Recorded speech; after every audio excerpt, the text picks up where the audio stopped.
God wants to use us and go through us in spite of us. And I don't know how you're going to manage it completely, but that's what I've tried to figure out all these years, is it's about you, it includes you. Otherwise, you wouldn't train people. Otherwise, you wouldn't have a seminar like this. If you didn't matter, we wouldn't care about bringing you in here to equip you for a day, right? Because you could just say, no, I'll just take that time and God will use me anyway. Well, yeah, but no. So then the third thing is, once you're trying to build a team, fight their excuses, barriers, and fears. We all have them. I'd love to have time to just chat about that, but the fact is, there are all kinds of barriers.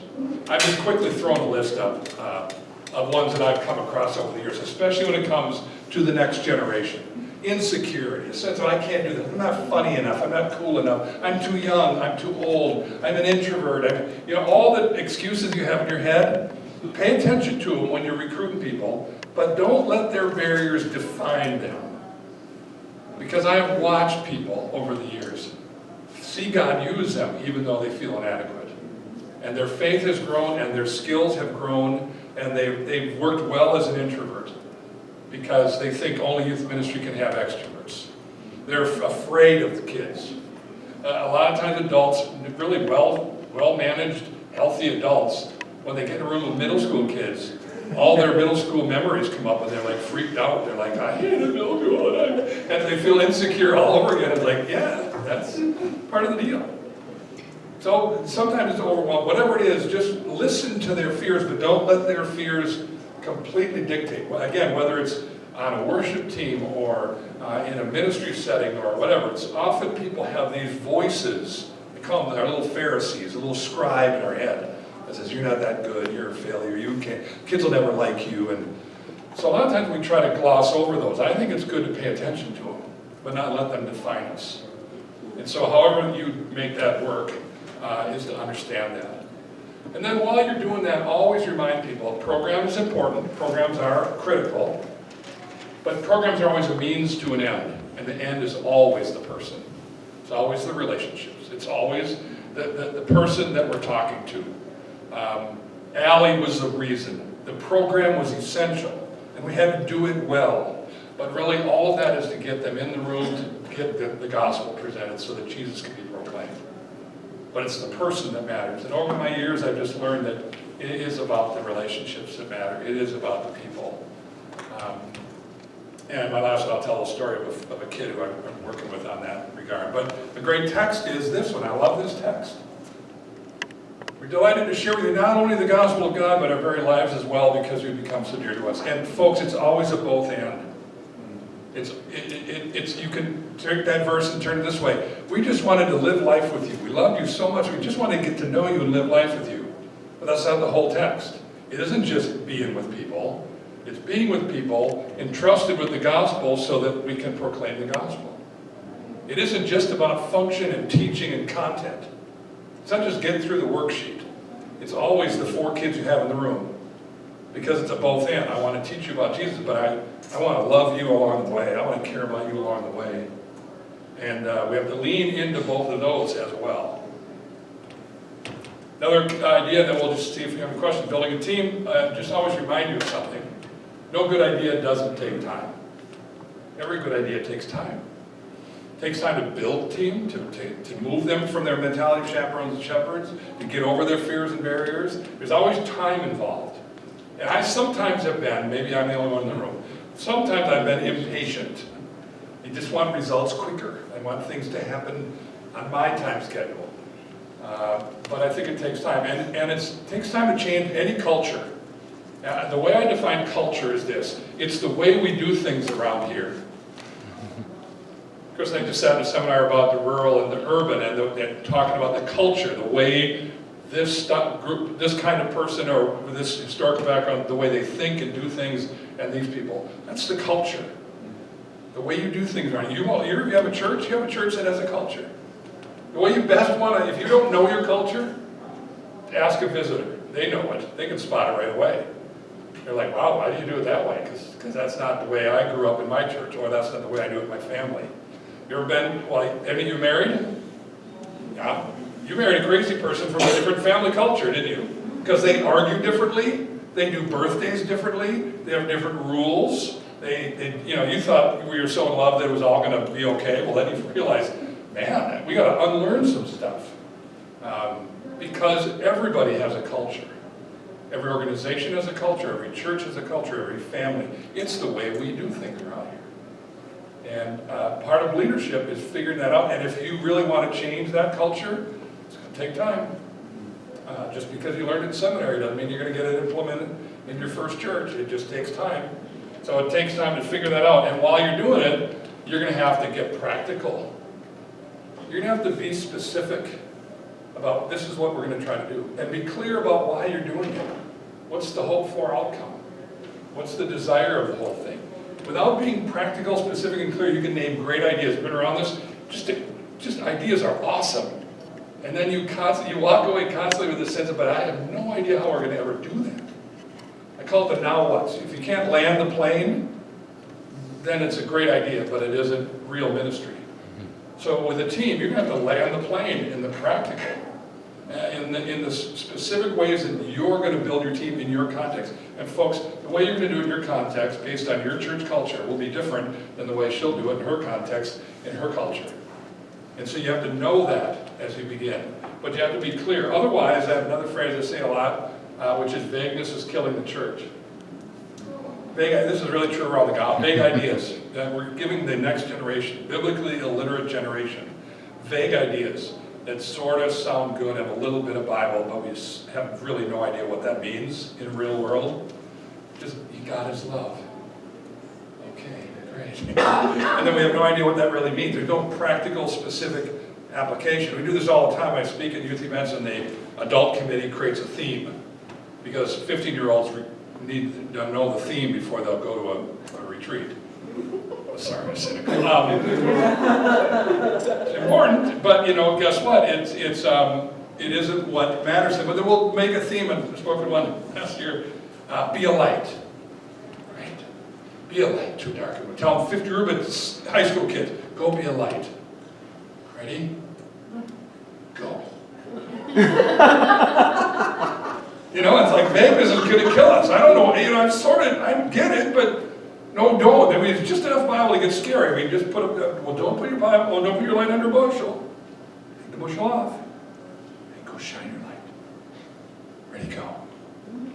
Again, the average kid has no idea what that means.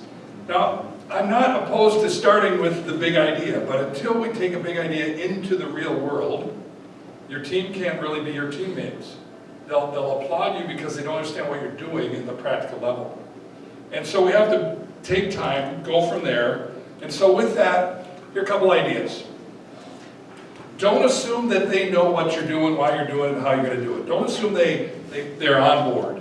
Therefore, a good leader has to constantly be reminding people of the vision, not in fancy terms, but the picture of the future. Why are we here? Why are we here as a church?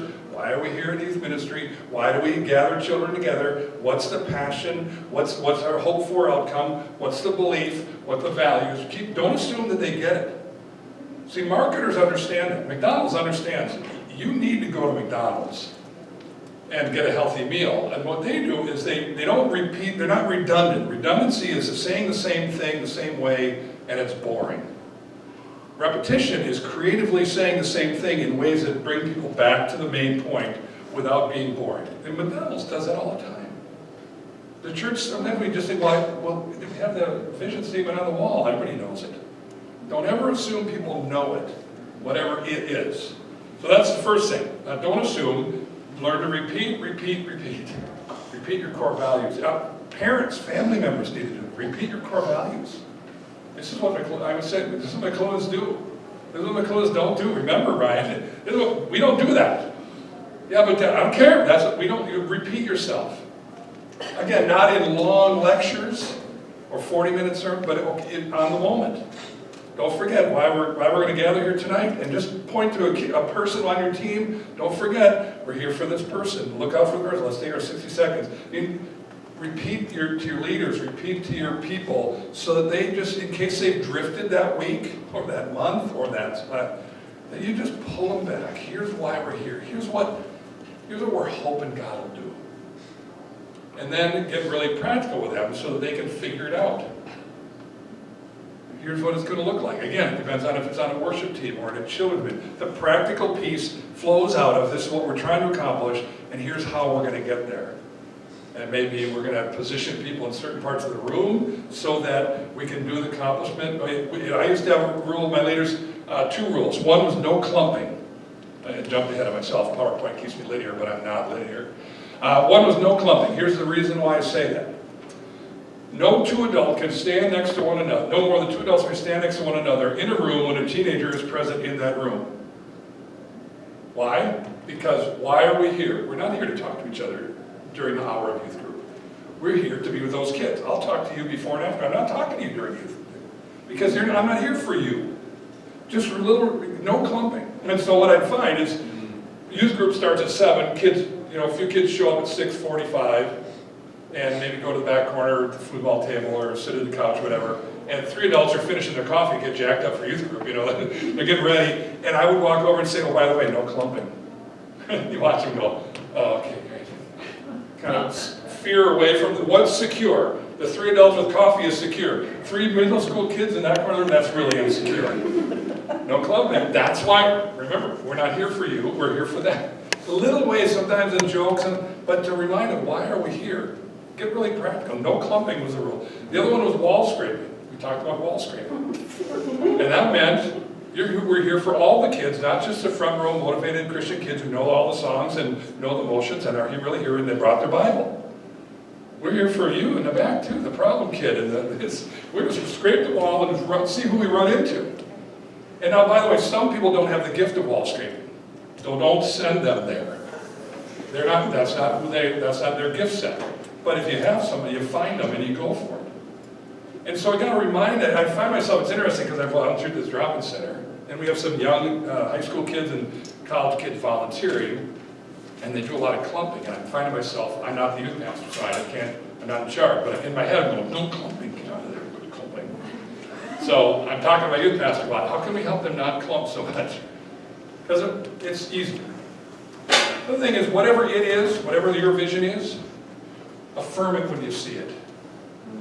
So if you see anyone doing anything in your vision, the vision of the future produces passion, talking to a kid, you see them, they prayed together before they left, they opened their Bible next to a kid, and you can see them, anything that you think is it, never let that go without affirming it. Say thanks for that. I saw you pray with that, that's really good. I noticed that you remembered that kid's name. I forgot it. Thanks for remembering that kid's name. That was really good. Whatever it is, affirm it like crazy. Because as a team leader, your job is to make sure you start affirming it, they'll start doing it more. Whatever it is. And then the last thing is tell stories of it in action. So even in your training, when you were doing that last week, I found myself praying for you because I'm so excited when you do that. And we tend to think that it is always big. I'm going to quick brag on my wife. My wife is more of an introvert and often feels like she's not the greatest in youth ministry, but this was from her small group a number of years ago. And I said to her at the end of the year, I said, what did you do this year? Tell me what you'd say you do. Here are some of the things that she wrote down. This is it in action. I wrote cards, glad you're coming to my small group. She had a small group of about 8 to 10 girls. So she wrote that. Every birthday, I remember their birthday, and I sent them a birthday card. I sent them a Christmas card to everybody in my small group. I sent every girl a Valentine's Day card because to a teenage girl, Valentine's Day is a religious holiday. And then random encouragement notes throughout the year. One of my girls in my small group was a cheerleader, so I went to the game, and I went with her. One of the girls was on a hockey team, so we went to the hockey game, went with her. One of the girls had braces, and during the year that she was in my small group, she had her braces off, and she called me and said, Sue, will you come over and see my teeth? I came home one day, and she was leaving, and I said, Sue, where are you going? She said, Tessa called me and wanted me to go over and see her teeth. I said, you're my hero. Okay? I think that's it in action. Tessa called her small group leader to tell her that she got her braces on. That's huge when you're 15 years old, people. Adults might go, yeah, I'll see you on Sunday. No. Get in the car and drive over there.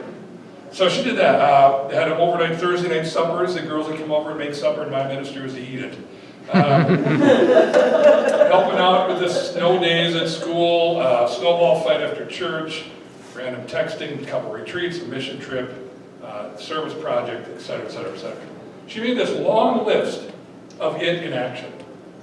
You decide what it is action when you see it, affirm it, when you share stories of it, so that other people can go, oh, I could do that. If that's what you mean by it, then I could do it. Because that's in my skill sets. And none of those, you make that list, there's not a person in the room who goes, I couldn't write a card, that's way beyond my skill set. If it is beyond your skill set, let's talk afterwards, we're in trouble. Most of ministry is well within the skill set, but remember the fears and barriers are back here in our head that say I can't do it, I shouldn't do it, I'm not good enough to do it. And our job is to, as we share these stories, what we're doing is fighting the barriers by naming things that are contradictory to that barrier. That make sense? And so a couple practical examples, now what, and then I'll open up for a couple questions in a few minutes. I already said my one, no clumping. No more than two adults may stand next to one another in a room with a teenager present in that room. If it is kids. I always tell every person who's a parent, especially if they're parenting the age group that they're serving, whether it's in children's ministry or youth ministry, you gotta fight the parent voice. You notice that? When you become a parent, you have that voice. Don't you sit up, I told you to sit up. Usually associated with a point of, get your feet up. See, it's that voice that we can't often help ourselves with. And so whenever I had parents who were volunteer, I just suggest fight the parent voice. And sometimes I have to say, they'd say something, and I go, wow, that sounded like a parent. And they go, sorry, I didn't mean to do that. And I've had volunteers, folks, who were great people, but they couldn't fight the parent voice, and they became ineffective volunteers. Firing a volunteer is the hardest job ever, and I had to fire a volunteer because she couldn't not parent her daughter in Sunday school in front of all the kids, and every kid was like, this is getting awkward every Sunday. It was just brutal. And so we had to say, maybe there's another place for you. That was not fun. Another practical idea I would say, especially when you come to teenagers, is watch for the shield. Kids are really good at holding up a shield. You know, how you doing? Great, fine, whatever. You know, they just, and you gotta watch for it, pay attention, try to find ways around it, find a trick around it. So I created this little acrostic, and I find myself at my drop-in center doing it, so I'm keeping it. This may be the most helpful thing that I might say here before we're done. And that is, I just created a little acrostic because here's what I was doing. I was doing what I told you you shouldn't do, which was with my leaders. I was interim youth pastor at my home church about 10 years ago, and with my team, I was doing this. I was talking about build relationships with kids. It's all about the people, go initiate relationships, etc. You know what? It was like be a light to a darkened world to them. Everyone agreed with it, and I noticed no one was doing it. I mean, it was awkward. It was hard. They didn't know how to go across the room and start a conversation with a 15-year-old. I know that's hard. So I created this little acrostic to help them be able to do it. Here's my little acrostic to help people. Walk up to a kid and start with S. I was talking about safe environment. We got a safe environment, relationally safe, physically safe, emotionally safe, spiritually safe. But then I misspelled the word. So, S is school. Ask them about school. What school do you go to? What grade are you in? You have a favorite subject, and you know what's your worst, hardest. Kids live in school a lot, so most of us like to talk about ourselves. So if I open the door to you to talk about yourself by saying, tell me more about that, you might find, and I'm not saying that you do it all the way through, you interrogate. This becomes a tool so that you can relax as an adult and just start talking to a kid. Where do you go to school? Hey, what activities do you do other than school? I play on the football team, I play on the soccer team, lacrosse, I'm in the chess club, I'm in the choir, I'm in the whatever. What activities? One kid said, I'll do nothing except go and watch video games. Remember, at the beginning, you do not critique what they tell you. Your job is just to get to know them. All this does is just give you a framework to lighten up and have a conversation. School, activities, family. Are you the oldest, the youngest? Are your parents together? Are they not? How's that going? What's that like? Etc. Family. Family is a part of their life. Friends. What do you like to do with your friends? Are you know, if you go hang out, I mean, I'm finding out a lot of kids in the winter, hey, where do you go? Well, our friends go skiing at Wild Mountain. I've never been to Wild Mountain, but next winter, I'm going to Wild Mountain on a Friday because it sounds like a lot of these kids go to Wild Mountain. So find out what they do with their friends, and E is entertainment. What do they do? What do they watch? What do they listen to? Who do they look up to? What magazines do they read? What online stuff do they do? What's their entertainment? Again, don't evaluate it at the front side. You can evaluate it after you get to know them, but you spend time asking, what do you watch and listen to? And that just gives you a way to start. And what I found was, again, go build relations with kids, teach them safe. I watched people actually going over to talk to kids because now they had something practical. Okay, any thoughts on that, or practical examples you have in your ministry to help your people do the thing you're trying to help them do? Any practical ideas? None? Come on, you got it.